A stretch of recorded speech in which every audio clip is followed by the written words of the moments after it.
நல்ல நல்ல பிள்ளைகளை நம்பி இந்த நாடே இருக்குது தம்பின்னு திருவள்ளூர் வேட்பாளர் நல்ல தம்பிக்கு ஆதரவா வாக்கு சேகரிப்பில் ஈடுபட்ட பிரேமலதா துளசி வாசம் மாறும் தலைவர் கொடுத்த வாக்குறுதி வாசம் மாறாதுன்னு வீரவசனம்லாம் பேசினதோட தேமுதிக நிர்வாகியின் குழந்தைக்கு விஜய ஜெயான்னு பெயர் வச்சாங்க.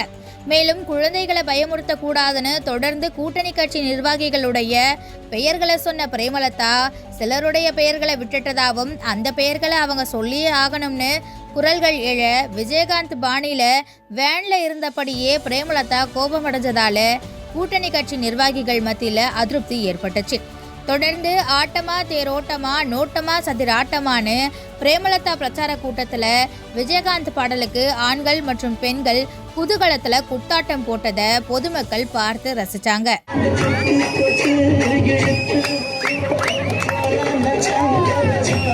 கரூர் நாடாளுமன்ற காங்கிரஸ் வேட்பாளர் ஜோதிமணியை ஆதரிச்சு வேடச்சந்தூர் சட்டமன்ற உறுப்பினர் வாக்கு சேகரிப்புல ஈடுபட்டப்போ அந்த அம்மா எங்கன்னு ரகளையில ஈடுபட்ட போதை ஆசாமியால பிரச்சாரத்துல பரபரப்பு ஏற்பட்டுச்சு.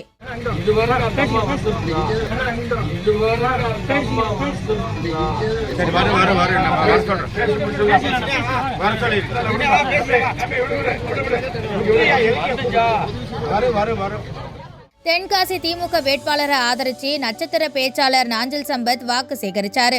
அப்போ எதிர்க்கட்சி தலைவர் இபிஎஸ், பிஜேபி மாநில தலைவர் அண்ணாமலை மற்றும் நாம் தமிழர் கட்சி ஒருங்கிணைப்பாளர் சீமான் உள்ளிட்ட அனைத்து கட்சி தலைவர்களை பற்றியும் தனக்கே உண்டான நகைச்சுவை பாணியில விமர்சனம் செஞ்ச அவரு திடீர்னு கச்சத்தீவு பிரச்சனை முக்கியமான வேட்பாளரே ஷாக் ஆகிற மாதிரி கேள்வி கேட்டாரு.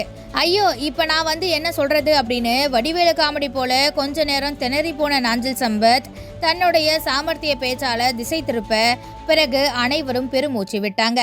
இன்னைக்கு கச்சத்தீவா பிரச்சனை, இன்னைக்கு கச்சத்தீவா இந்தியாவின் பிரச்சனை தான், இன்னைக்கு கச்சத்தீவா இந்தியாவின் பிரச்சனை தான்.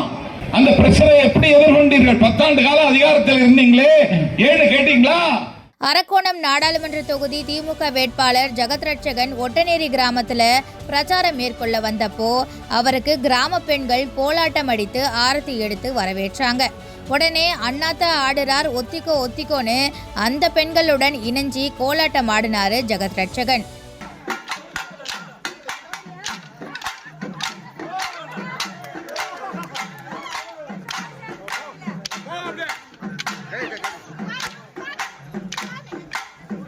சிவகங்கை தொகுதி திமுக வேட்பாளரை ஆதரிச்சு வாக்கு சேகரிப்பில் ஈடுபட்ட திமுக பேச்சாளர் லியோனி அதிமுக பொதுச் செயலாளர் எடப்பாடி பழனிசாமி மற்றும் பிரதமர் நரேந்திர மோடியையும் கிண்டல் செஞ்சு பேசினாரு. இதை பார்த்த இந்து முன்னணி மாவட்ட ஊடக பிரிவு மதுரை செல்வன் என்பவர் எதிர்கேள்வி கேட்க எங்களையா எதிர்த்து பேசுறேன்னு கூட்டத்துல இருந்தவங்க அவருடன் வாக்குவாதம் செஞ்சாங்க. அது மட்டும் இல்லாம அந்த நபரை விரட்டி சென்ற திமுக மற்றும் காங்கிரஸ் கட்சிக்காரங்க அந்த இளைஞரை சரமாரியா தாக்கியிருக்காங்க.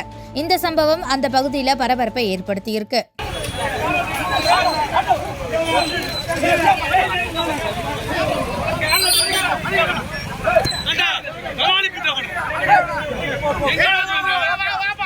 திண்டுக்கல் நாடாளுமன்ற தொகுதி பாமக வேட்பாளர் திலகபாமா கூட்டணி கட்சி நிர்வாகிகளுடன் சேர்ந்து பிரச்சாரத்துல ஈடுபட்டாங்க.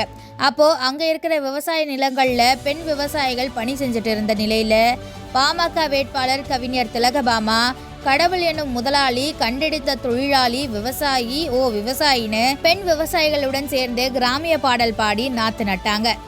ராமநாதபுரம் நாடாளுமன்ற தொகுதி திமுக கூட்டணி வேட்பாளர் நவாஸ்கனியை ஆதரிச்சு வாக்கு சேகரிச்ச அமைச்சர் ராஜகண்ணப்பனுக்கு ஒரு ஆர்வத்துல அவருக்கு மாலை அணிவிக்க வாகனத்துல ஏறின தொண்டரை தலையில அடிச்சு இறங்கடா கீழே அப்படின்னு அதட்டலா சொல்லி இறக்கிவிட்ட சம்பவம் திமுக தொண்டர்கள் மற்றும் கூட்டணி கட்சிக்காரங்க மத்தியில அதிர்ச்சியை ஏற்படுத்தியிருக்கு.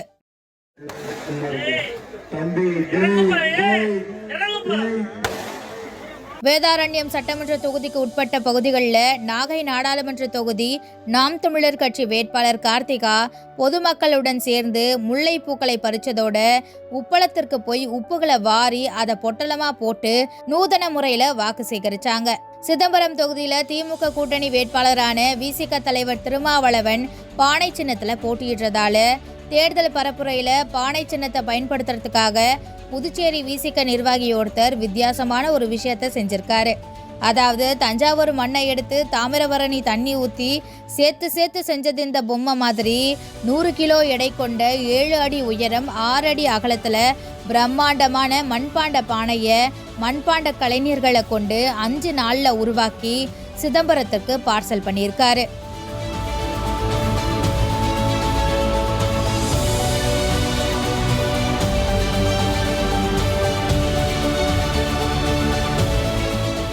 கோவை நாடாளுமன்ற தொகுதி பாஜக வேட்பாளர் அண்ணாமலை பிரச்சாரத்தில் ஈடுபட்ட நிலையில அவரை பாஜக உறுப்பினர் ஆனந்தராஜ் தன்னோட வீட்டுக்கு காலை டிஃபன் சாப்பிட கூப்பிட்டாரு. உடனே அவருடைய வீட்டில் போய் எந்தவித மறுப்பும் தெரிவிக்காம அண்ணாமலை போய் சாப்பிட்டது அனைவரது கவனத்தையும் பெற்றிருக்கு.